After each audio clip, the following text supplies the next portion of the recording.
Hi everyone, it's Kasia from Tarot Map, and this is another episode in my Inspired Tarot Map series. And this time I'm hosting Karni Zor. Hi Karni. Hi, Kasia. Good to see you. Karni is a writer, a teacher, an astrologer, a facilitator of workshops, and I am really excited to finally get my first professional astrologer on the series because, as you guys know, I love astrology. So I'm going to pick Karni's brains today about astrology and her love for this discipline. So, Karni, I usually start the interviews with asking my guests about their ancestry. So, would you share with us, like, where you come from, who your ancestors are, and how you stand with ancestral line right now? Sure. I think it's a wonderful question. So, first to say, I'm from Israel, and I'm now here in the Galilee, and this is the difference of the weather between us. This is the Israeli winter here, This is Polish and so winter. exactly indoors. So I wanted to brag a bit and sit outside. Sorry. No, we love it. It's beautiful. Yeah. So naturally, I'm Jewish, and it's really a good question to ask about my ancestors because I am the 12th generation of the Baal Shem Tov, and the Baal Shem Tov was a Jewish mystic that started the Hasidic movement. And back then it was like the night. How do you say, the 17th, 18th century, and every Jew was very orthodox, and Judaism was very serious. And he opened a whole movement that connected Judaism to love, to singing, to happiness, to joy. And he had many followers. And it really literally opened a whole new way of Judaism that comes from the heart. So I'm very proud to be the 12th generation, all from women, by the way. Yes, it's the 12th generation. Sorry, it was, Daughters. yeah, the sound cut off. The 12th I generations. had of daughters, which is also very amazing. And I think I have this mysticism in my blood. And apart from that, yes, and well, it's the Jewish history is really fascinating because we're quite a new country. So if I'm looking at my grandfathers, father and mother, then some of them came from Europe to Israel and started here their family. And one of my grandfathers was born in Israel, which is unique because it's a new country. And for all of my life, I felt very connected to Israel and to Judaism, although I'm not a practicing Jew daily. I had my period of learning the Kabbalah, getting very deep into that. But I never felt I wanted to live in any other country, and that my destiny is linked to Israel in some strange way. I love traveling. I go all over the world giving workshops, but my heart is always here. So this is a bit How, about my lineage. how interesting. I was a total opposite. Like, I don't feel like my heart is linked so much to Poland, but yet after not living here for so many years, I've arrived and I somehow feel like the fates are keeping me here as well for some reason, but totally not. I think if I hadn't had internet, I could not live right here. Yeah. I would probably move somewhere else, but I don't know if not for, I mean, if I didn't have internet, I think I would be probably feeling a little bit closed off in any country. So that's kind of, I think I find it really great that we can have connections like this, and that internet Exactly. Yeah, provides this openness to the exactly. world. Yes, Yeah. I also really love and use the global web, and I have, friends and colleagues from all over the world. But here in Israel, there are very, very special places. It's such a small country and a condensation of very sacred places, Jerusalem, Nazareth. Yeah. Anywhere you go, you can meditate or connect to something. And Yeah. I grew up in Jerusalem, and now I live in Nazareth, not in Nazareth, sorry, in the Galilee, which is Nazareth is a city nearby, but very, very close. So, Yeah, that's yeah. really exciting. I can't wait to come. And you guys have to know that, like, we've met with Karni online, and I don't know what it was and what it is, because we're still kind of exploring it, but we had such strong connection. So who knows? Maybe we're sisters from another lifetime. We don't know that yet.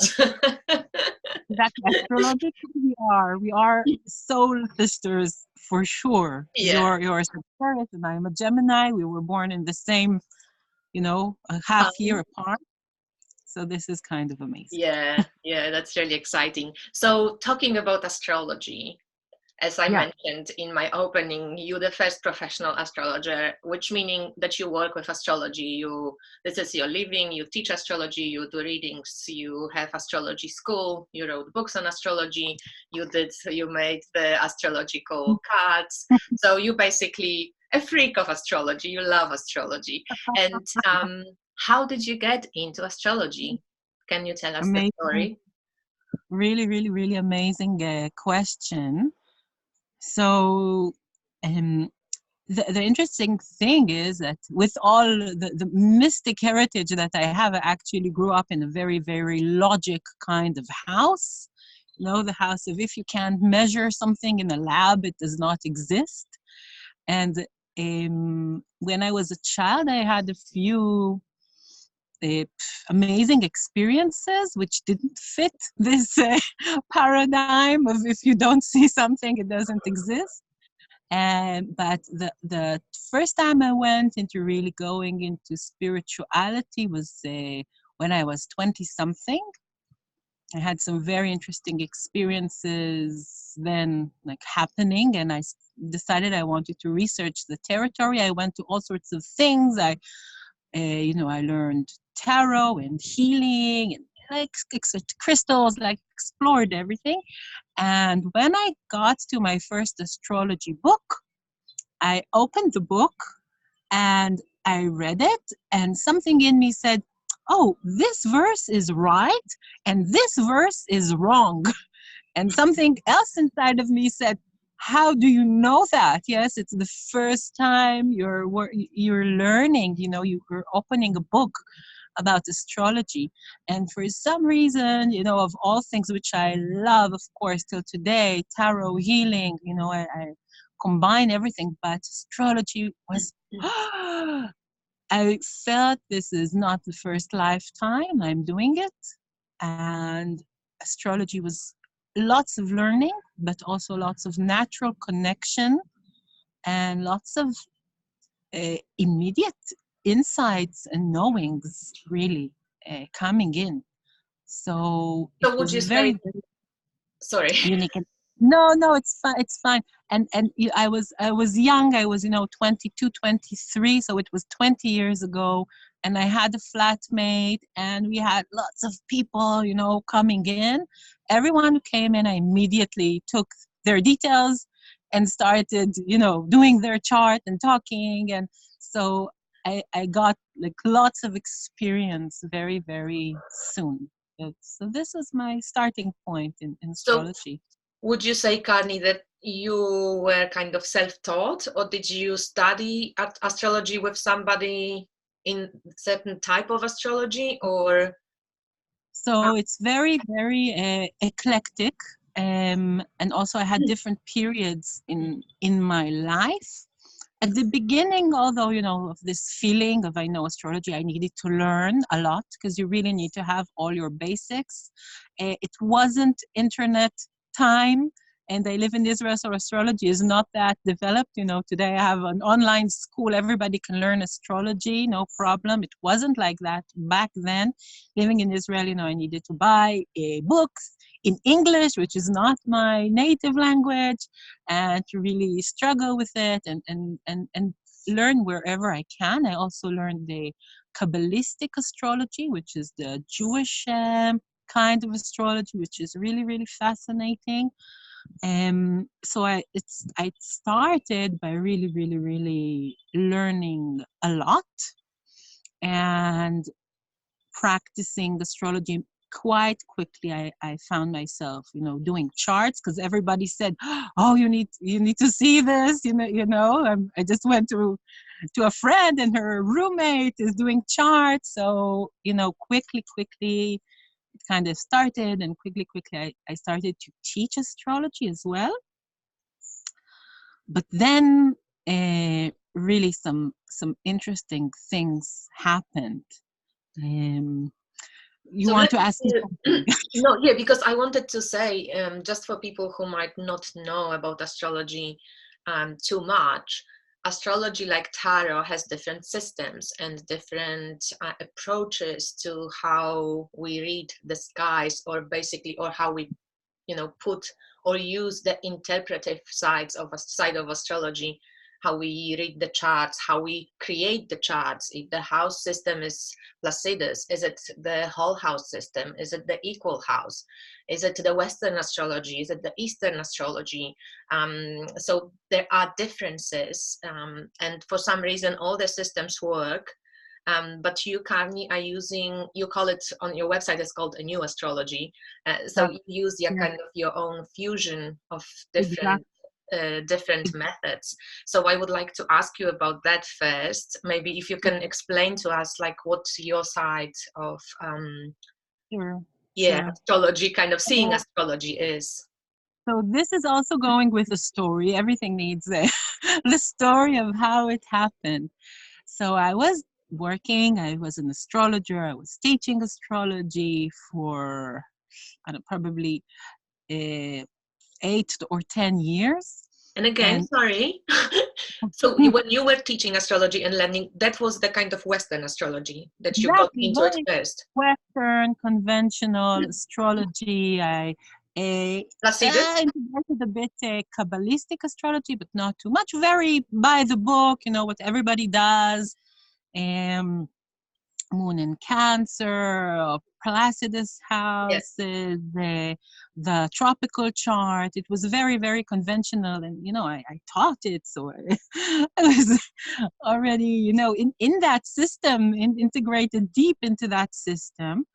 And then I actually met a very unique spiritual way that I am still part of. I met it. It was a package deal. I met my uh, soon to be husband and the spiritual way, and like everything together almost 15 years ago. And then I stopped doing astrology for several years. I went into learning this unique spiritual way that doesn't deal with astrology, but it teaches you how to research things for yourself. Yes, how to learn from nature, how to look at a tree and learn about the natural laws. Is how to really look around and see what are the natural laws and how things work. And don't believe something because someone else says so. Research it for yourself. And I went into this way, and I had my 2 children as well. So I had this period of 2, 3 years not working with astrology at all.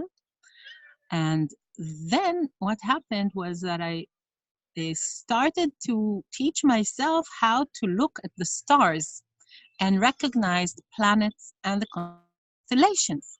And I remember I was working with astrology for 8 years before that, never looking at at the stars, at the skies, not knowing how to recognize a planet if it was in front of me. And it was the first time that I really went out and connected for real with the stars, with the planets, with the constellations, with the universe.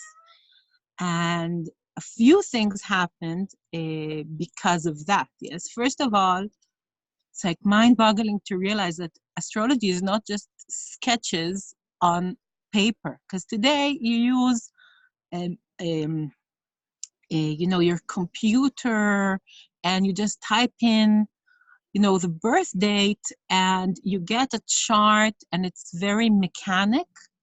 And people don't realize that what you're actually looking at is stars, and it looks different in the sky because it's a three-dimensional things. That if you have a chart, yes, and you might have like Jupiter and Venus look very close to one another in the chart, but in reality it's not like that. Yes, there is like a few light minutes away between the two, and you're actually looking not at a two-dimensional chart, you're looking deep into space. And it's not just symbols on paper, it's actual energies. So a whole new journey started with really connecting to the energies of the stars. And part of it is also getting an intelligence and understandings from them direct, and connecting to their powers.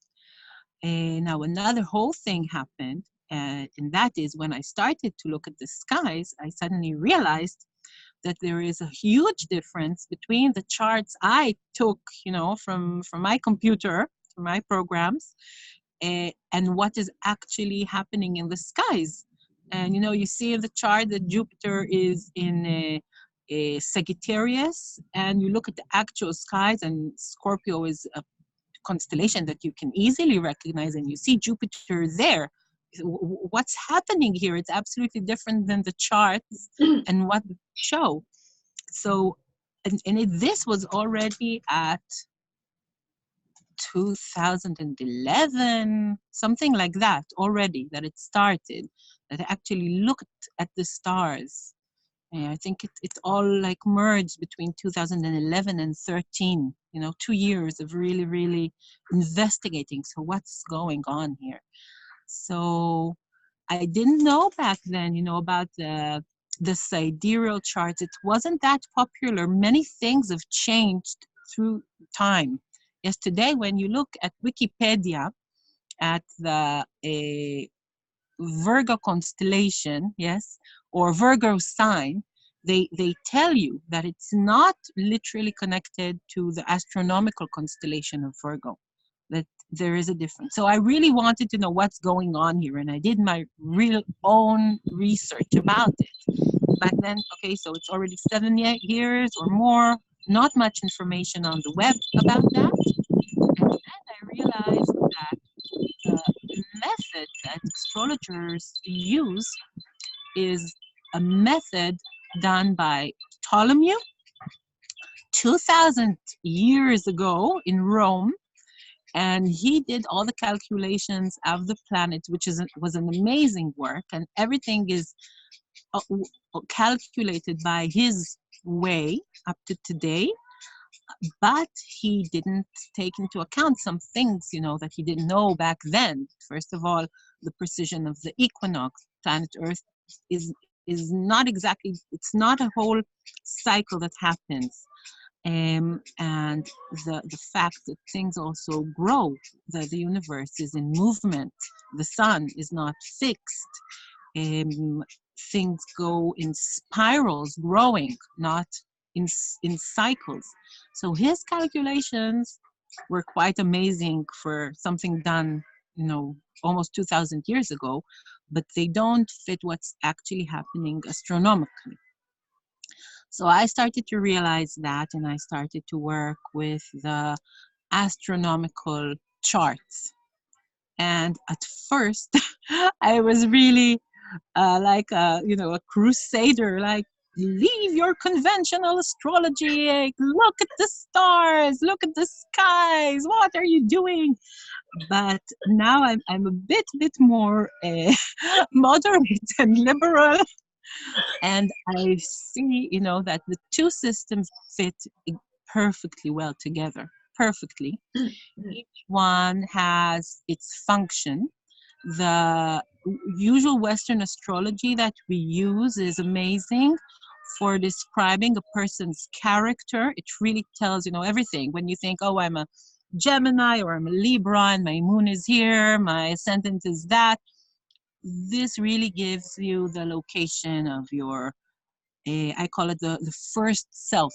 Yes, the character that you were born with. And it's really important to know. This is the basic thing of know thyself. And when I teach astrology, I start with a conventional astrology. You know, all my beginner courses are tropical Western astrology because you really need to know that. The truth is that the terms there are a bit wrong. I'll explain a bit. It's more your planetary type instead of astrology. I'll explain more a bit about that. And what I use for the new astrology is more your spiritual pathways. So this is not something you were born with. Yes, but if you want to elevate and reach the stars, then this is your spiritual pathway for you to take. So I'll just elaborate a bit more to say that what is happening is that there is 25 degrees difference between the astrology, the Western tropical astrology, and the sidereal chart, which is actual astronomical happening in the sky. This means that there is a gap of almost a whole sign between what we get in the usual chart and what was actually happening in the sky.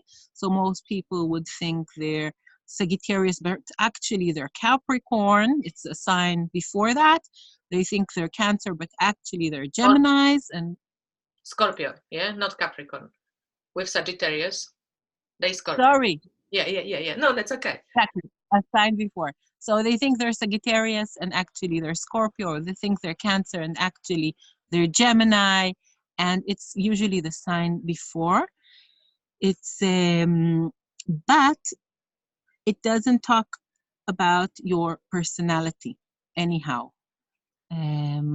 It talks about your pathways for spiritual development, and the reason that conventional astrology, Western astrology works has actually nothing to do with the sky. So what does it mean? Yes, if I am a Gemini, literally it would mean the planet Earth, the sun, and the Gemini constellation were in alignment when I was born.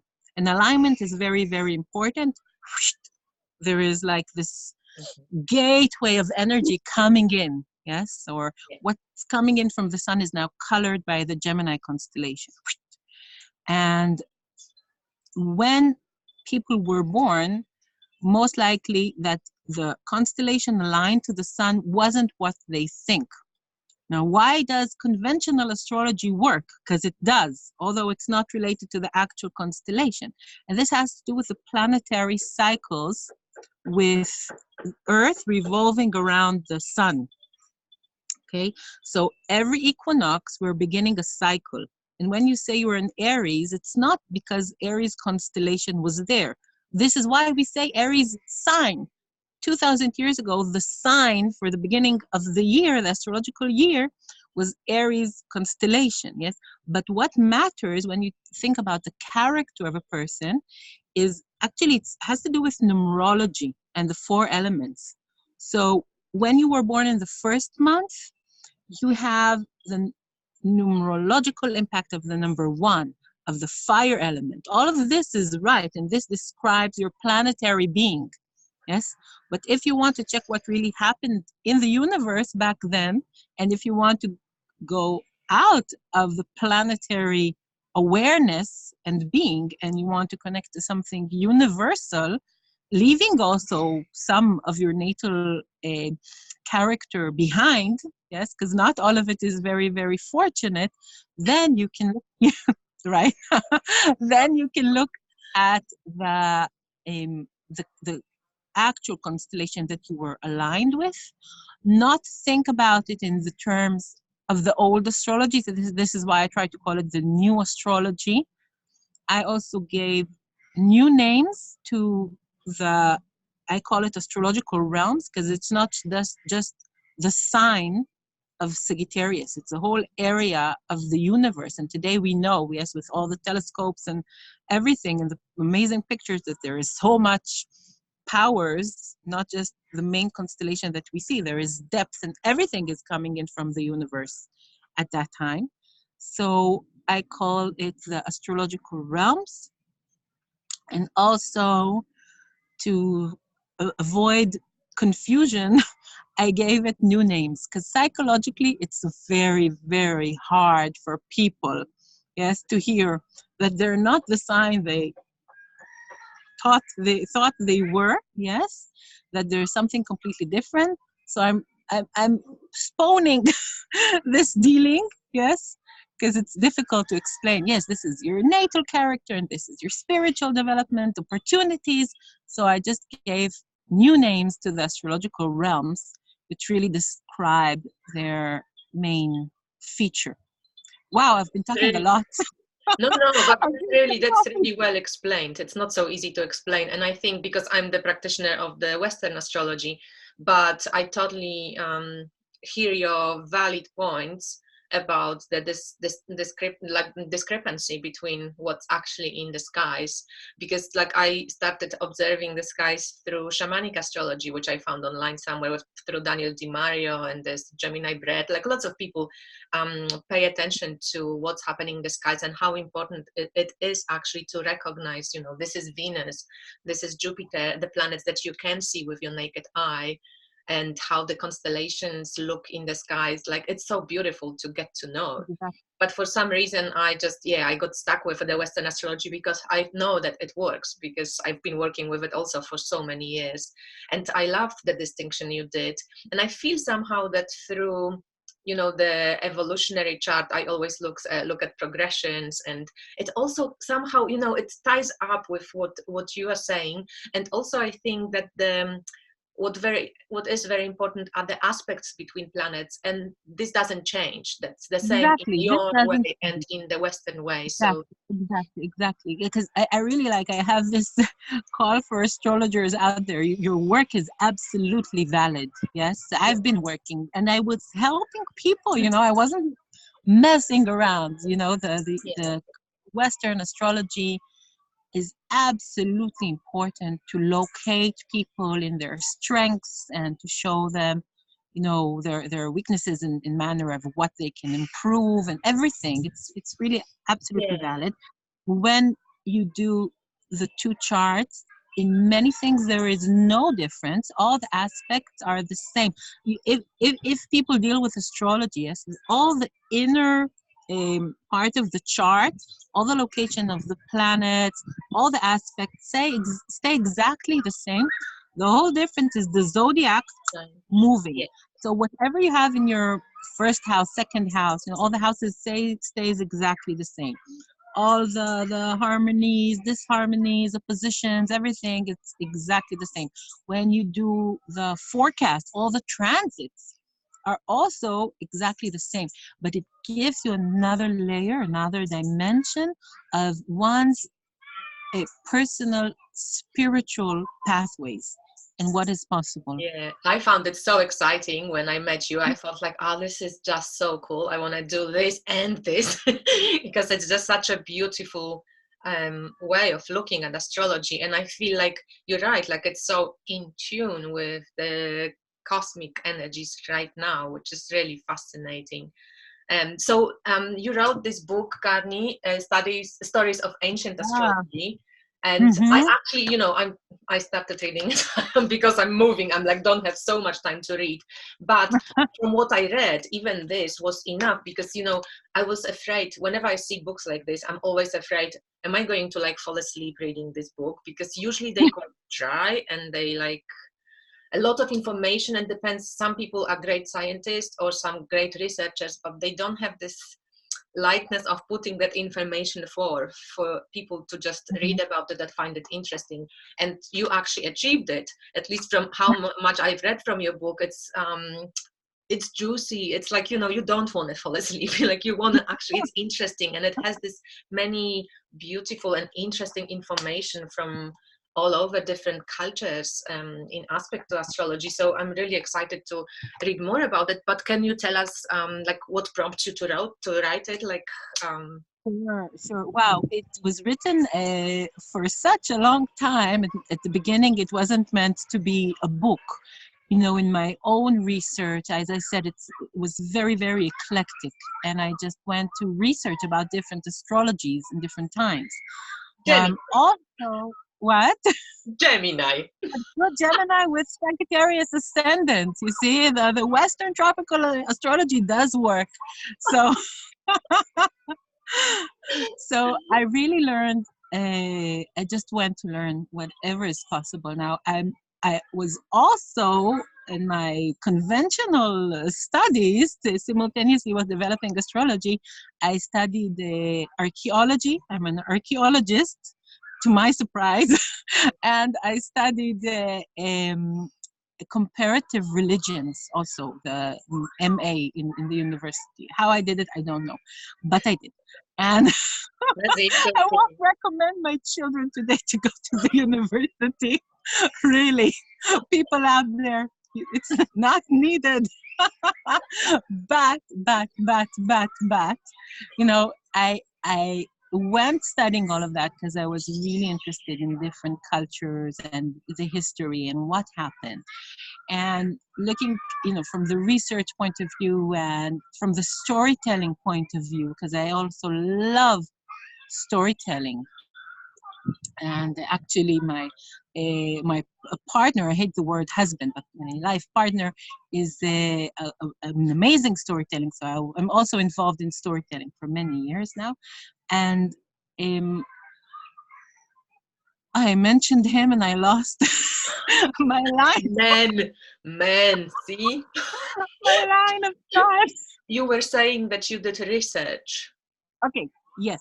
on the So, book. you know, it was very interesting for me not to know the dry facts, you know, what happened when, in what year, you know, was this astrological ceiling discovered, or all sorts of things.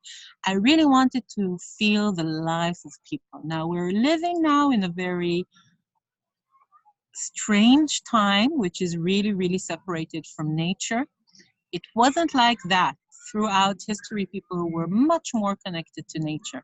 And I really wanted to know how different people in history, in different cultures, felt when they looked at the skies. I really wanted to know that. And I started, you know, just posting, blogging a bit, you know, from time to time about astrology in different cultures, you know, the Kabbalistic astrology and Mayan astrology. And then it kind of accumulated, but the what I wanted to bring through my stories, yes, because hopefully it's a storybook and not a research book, exactly, and it's called Or Stories of Ancient okay. Astrology. And this is the difference, you know, between just bringing the facts and helping people get into the mode of things. And hopefully this is what I'm doing, because I wanted for each chapter for the person reading to really dive into that history and be, you know, there is even one chapter there when the whole chapter is described from the standpoint of a Mayan priest. You are a Mayan priest. You are walking up the stairs, you know, of the pyramid. And I really wanted people to have the experience, because, you know, there is so much. I'm talking about the new astrology and the futuristic or current way of astrology, but there is so much knowledge that was with people throughout the years. And I also have to say that the book is half research, because I do have, you know, my research faculties from being in the university for so many years, unnecessary years, sorry. And bad propaganda for learning. Listen, Do kids, not study don't learn, people. find your vocation and go at it, you know. But never mind. Travel, see the world, live. Okay, so part of it is research, and part of it is connection. It's really like that, you know, when you get into a territory, everything is kept in the Akashic records, of the planet, in the astrolight of the planet, so much knowledge. Yes, that if you are interested and your heart is open in the right place, you know, then things really can come through. And in some of the chapters and some of the researches, I think this is mainly what happened. Yeah. Well, And that's also, good. and yes, and also to honor some amazing people on the way. Yes, like there's a chapter about Rudolf Steiner, Pythagoras. You know, talk about lineage. Yes, we Yeah. started with our lineage.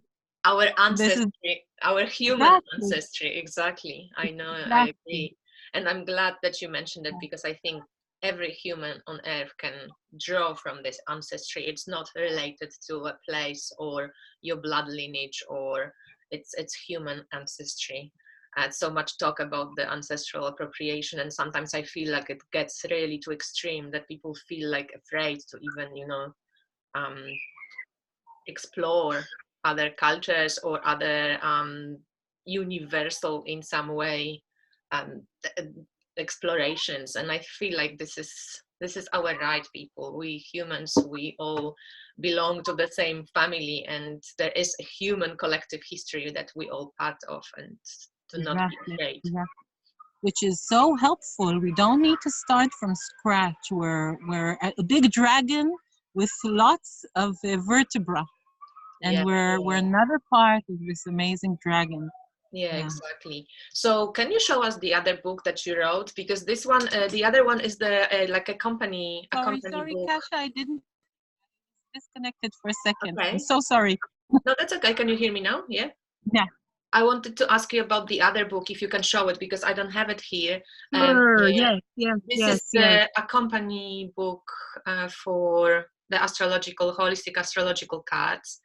And Exactly. can you just show us, like, it's got. Sure. Sure. So, you know, I won't call it like an it's funny, an actual book. Why? Oh, It's you've got not the pictures. Okay. exactly, not different stories. It's really just a guide, not just, but it's a guidebook for using the cards. Yeah. So you have in each chapter, you have the card, you have its meaning, you have an affirmation also to go with each card. We didn't talk about the cards. Maybe we should have talked about the cards first, but never mind. Yeah, we But will.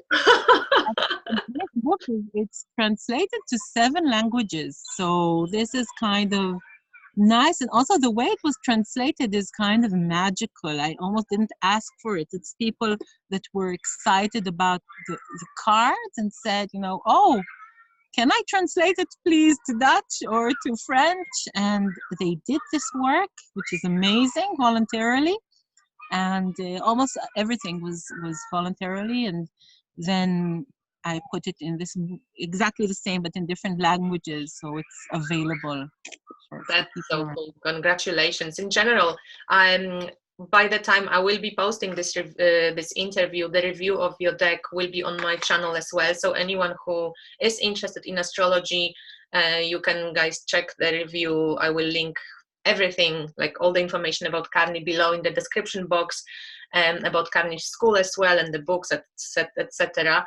But let's talk about the cards a little bit, because they're beautiful cards. I really love to shuffle them. They really nice quality and beautiful artwork. The artwork is done by Maya Raver.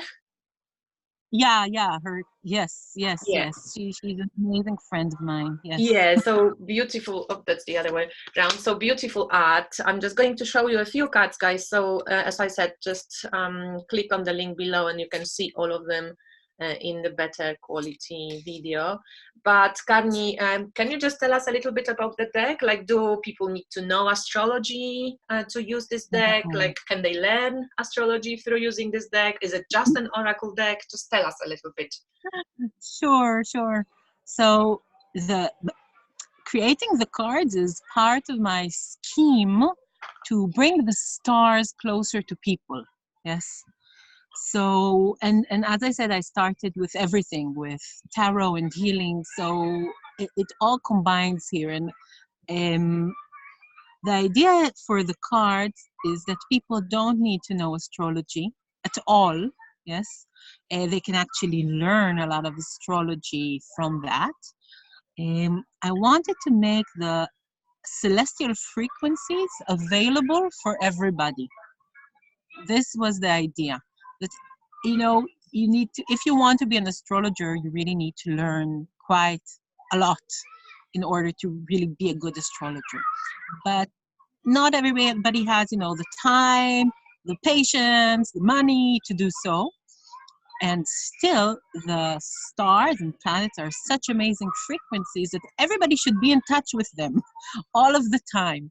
So this is why I created this box of stars, uh, so everybody can be in touch with the different frequencies, even without knowing astrology. So it can be used as an oracle deck. You know, you can use it for asking questions, from the simple one, you know, having a question, taking out one card, till, you know, more elaborated readings. Every reading you do with the tarot deck, you can do with the cards. But my intention was to bring in the natural frequencies of the celestial bodies, and it's in the drawings and symbols and colors. So hopefully using them is not just giving answers, which is very, very important, because we're living, you know, in confusing times, and we want something, you know, to have a card and get some answers, but also for healing. So it's not just telling you the answer, it also gives you a healing frequency that comes with it. Yes, it's not just telling you it's going to be okay. It gives you a 5 minutes healing session, helping things to be okay, hopefully. So this was the idea, and it's very, very simple to use. You definitely don't need to know astrology or tarot reading for that matter. You can do it Yeah, in different levels. also I think from the illustrations, which is interesting, you know, there's a lot to draw of for intuitive reading. If you don't want to use any of the astrological information, you can still use this as an oracle deck, and it's beautiful because it has illustrations that are very kind of evocative, so you can use it just based on the illustration. But obviously it would be a pity not to use at all the astrological information, because you got the glyphs of planets, you got the glyphs of signs, you give the information about the astrological houses and where they fit in. You can use it as numerology if you know numerology. There is so many different deeper, like I liked how you said at some point, you know, how we look at the Venus Jupiter in the skies, like you can go deeper into the card than just the illustration itself. But again, if you like the art, or you just, you know, love the color, or you can use it just based on illustration. But I feel like also they're a great tool to learn astrology, because you can explore more. The book would be like to kick off your intuition and your kind of learning curve. But of course, you can these days Google everything and find books, as you said, or study at your school or any school really, study astrology, which, as you mentioned, yes, it's a little bit more time consuming. You've got to want it. You've got to be really passionate about it. Like, you know, You need you to became so in love with astrology. I became totally obsessed with astrology. Every astrologer I went through speaking only about astrology for first few years, and only asking people about their birth time and doing everybody's chart. exactly. And then, funny enough, I also went through a period when I didn't do astrology for a few years, like just like Mm-hmm. you. And then it just returned, and I just, you know, went after studying for years and Mm-hmm. spending a lot of money and time and my just, you know, dedication, which Mm-hmm. felt great because it was just a passion. So Mm-hmm. yeah, it still is. Actually, it's one of those subjects, I think, for Gemini, Sagittarians, um, we get born easily, and this is one of those subjects or disciplines that doesn't get Mm-hmm. boring, because it constantly changes, constantly evolves. It's not a static thing, just like the cosmos. Exactly. There's so many things to learn, and it's always renewing. And now with astronomy, you know, having these quantum leaps, then there's so much more. You know, now I'm integrating the fixed stars into the charts. Yeah, I'm that's secretly very writing a new book about the other constellations apart from the zodiac. yeah. Maybe it's not that secret anymore now saying it out loud, but there is just so much to learn. Yeah, Really. fixed stars are amazing. I'm also fascinated with the new, the kind of asteroids, or I'm particularly drawn to Chiron, but this is not a new asteroid anymore. It's not even maybe Oh, asteroid. Nobody knows what it is. Maybe it's a comet, but all the yes. other ones like Aries or Eros or Psyche, or there's so many mythological asteroids right now you can Oh, work with. Ceres, yes. I really integrate these feminine asteroids, Ceres, Una, Vestia, into the charts of women, and it's really fascinating seeing the different functions that we women have, in our own Yeah. lives. Yeah, it definitely ties in with the sacred feminine work, and I think, of course, men can do it too. It's every one of us has, this part which we kind of connect with, and there's a masculine and feminine.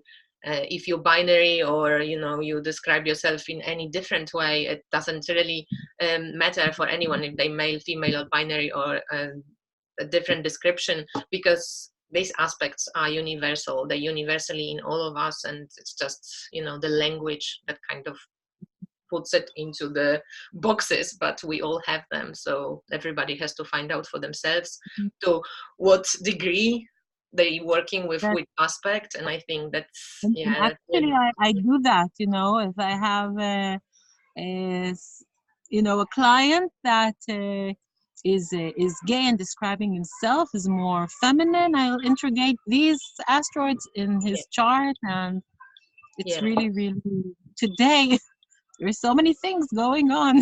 I know, I know. We just have to catch up with the language. It's like I don't have language for this, but it's, yeah. Why not? I don't.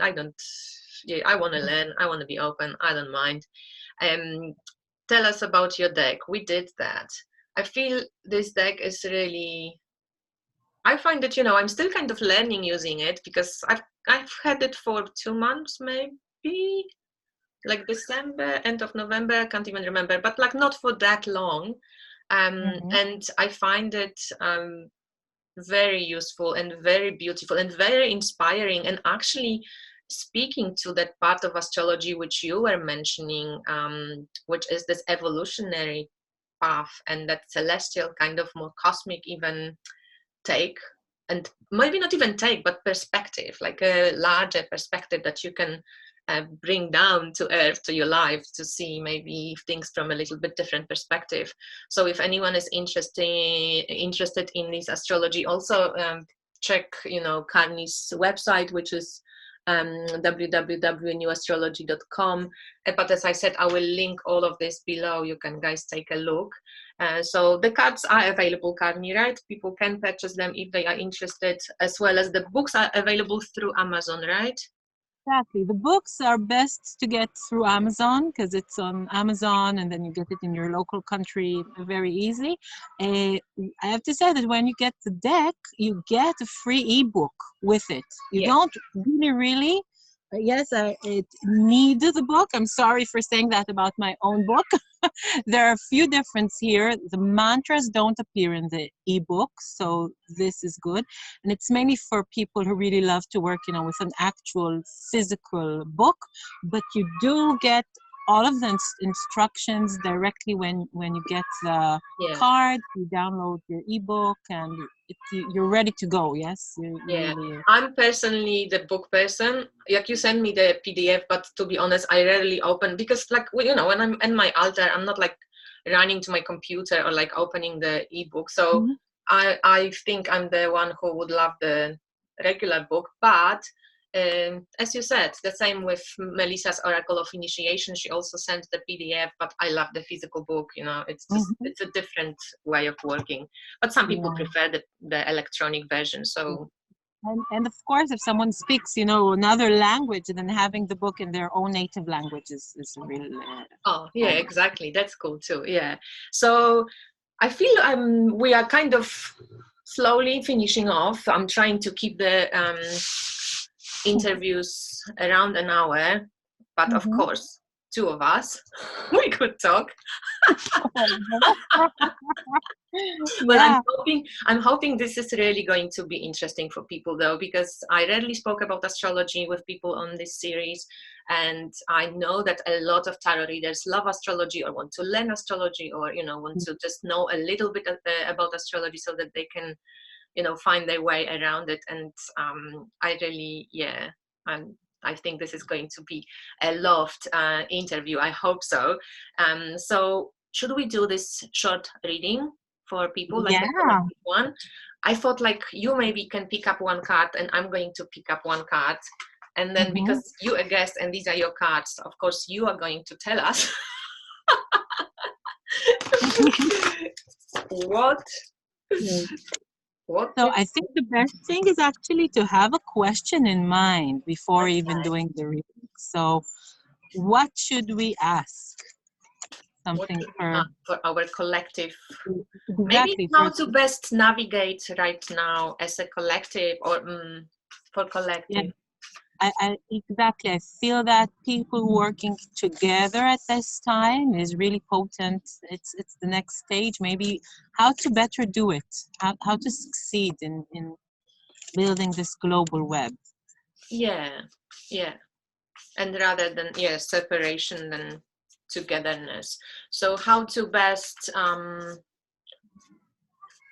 navigate through these times as humanity in general, or how to build the more. Let's say the question I think is out there. Let's draw a card. You guys get it. It's around how we can move as humanity into the more human, beautiful, nature-connected world. Amazing. Okay. I'm pulling one, Karni, and you pulling one. I'm pulling pink. Ooh. What did you get? What is this one? Also pink. Oh, we didn't say that the different colors. Yeah, exactly.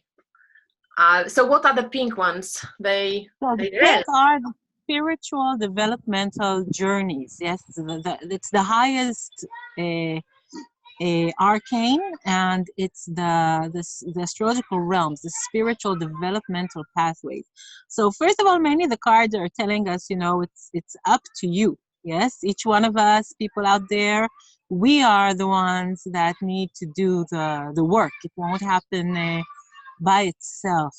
If we're taking these two cards together, these two spiritual pathways, Kasia, maybe you start by saying what you make of this reading. I need to see this one, which you're holding closer, I feel. Wait a sec, where is it? Exchange. That's the Gemini, right? Exactly. Gemini and Leo. Well, from the Gemini and exchange, I love to think of it as, we are in this era of exchange of information, and I think it will never go back. And even though we might feel like, but maybe some sacred knowledge should be given a little bit more carefully and stuff like this, I think it's too late now. Probably we just have to maybe start discriminating and learning how to use the knowledge respectfully, and how to maybe on a higher level also exchange and see how everything is connected, that we're not separate, that like Gemini, we're reflection of one another. So in some way, and this card definitely kind of, and how the rays go out, from this sacred geometry here, that just this collective sharing of DNA, collective sharing of knowledge, collective sharing of celestial energies, that we all kind of affected by the same things, and deep down we all want the same things. And this one is interesting.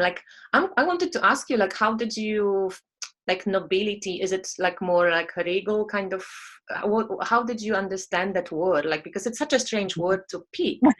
Like, how did you I come? know it is a strange word. Yes, some words came, and I'm still wondering about them. Um, but well, when you look at the constellation, the actual constellation of Leo in the sky, we put Leo on it, and ancient people as well. But it also really looks like a swan. Yes, if I find Oh, I the found it. Look. oh, amazing. So if you just show the constellation itself, which is up there, Yeah, exactly. you're Okay. right. And the main character, when you think of the Leo constellation, which, for to me looks like a swan in the sky, is to be steady in the midst of everything. Yes, to find this ability to be stable, because Leo is a fixed fire sign. How can fire be fixed?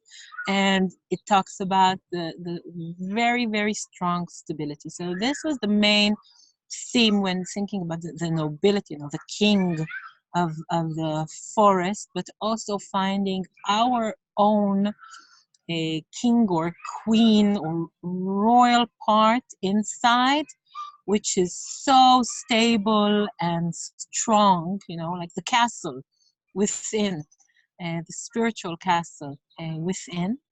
And it has to do with steadiness that is coming from holding, our highest, best, and highest self and highest things that we have accumulated. And this is like this golden core that is always, always stable, no matter what.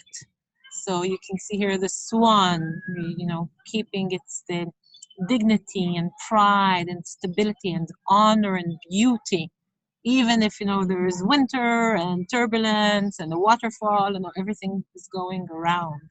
And this What really about opens this? What about a these gate. lines? This cross, it's called the Hmm. solar cross. We usually know of the planetary cross. So in the middle of the chart, you have, the 4 seasons. Yeah. This is called the solar cross. And this allows passage to the higher levels above planetary. And it's made out of gold and silver. Okay. Yeah, and With, you can see, guys, this is like golden and this is silver. That's interesting. Also, whenever I see a swan, I'm thinking fierce love. That sometimes, um, knowing your core, your center, your like your strength, also with 44 number. This is sometimes saying no. It's better than saying yes.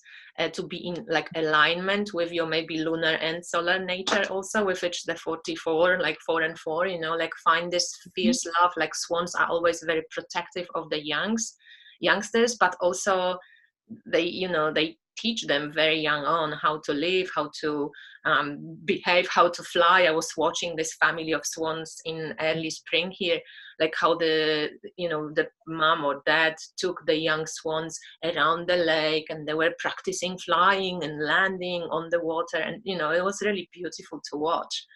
mm-hmm. Also somehow, I also feel like what you mentioned, that kind of finding this inner king and queen, because swan is also so regal and so beautiful, and discovering the solar and lunar nature. Yeah, it's really nice. I like it. Mm-hmm. So this Yes, is how we can do it, right? The more we exactly. know ourselves and more kind of connected to our center, even the sharing the information will come from the right place. It's not going to be abused, not going to be overused. We are going to create like a flowing, respectful network of information that can help us and support us. So Yes, yeah, yes. I also see in the reading, these two parts that they need to be together. On one hand, sharing, exchanging, learning. It's so important. Yes, everything now develops so quickly. Then again, also not losing yourself and not losing your core and stability, and not thinking that you need to be like someone else. Yes, you will be amazing if you will be you. All other people are already occupied. You better and yeah. yeah, so to be very, very strong in that, and on the other hand, not to say oh, I am me, and I am not open to anything new. So it's really holding the two. Yeah, That's that's interesting. It's like meeting at that crossroads in some way. Yeah, yes, and the core. Yes, yes, yes. beautiful. I never noticed this swan like. That's so cool. Yes, I wouldn't I'm think like, it's wow, one, that's but so true. It looks like a black swan.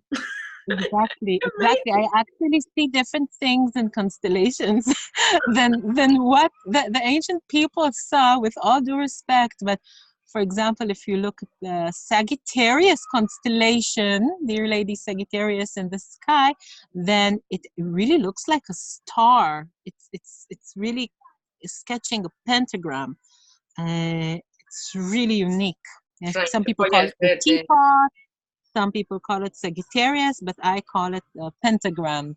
Yes, it's a bit difficult to see there, but if you actually look at the skies, which yeah, is what I really recommend doing, we can have our own names for the constellations and make them our yeah. friends.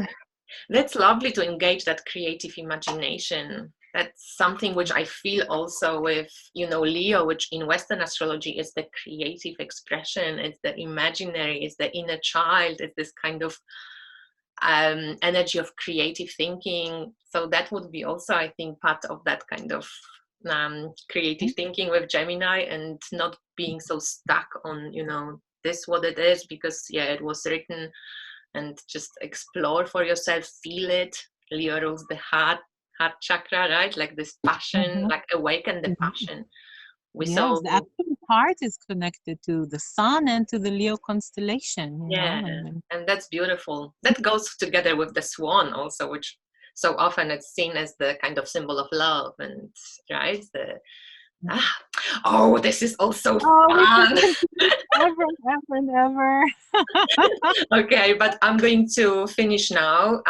Thank you so much, Karni. It was wonderful. So much interesting information, and just inspiring to know all this about you and see all this amazing stuff you put out there already. And all the best for the new books and hopefully new courses and anything that you plan to do. I'm like full-on supporter of you, Karni, and I hope people will also appreciate it.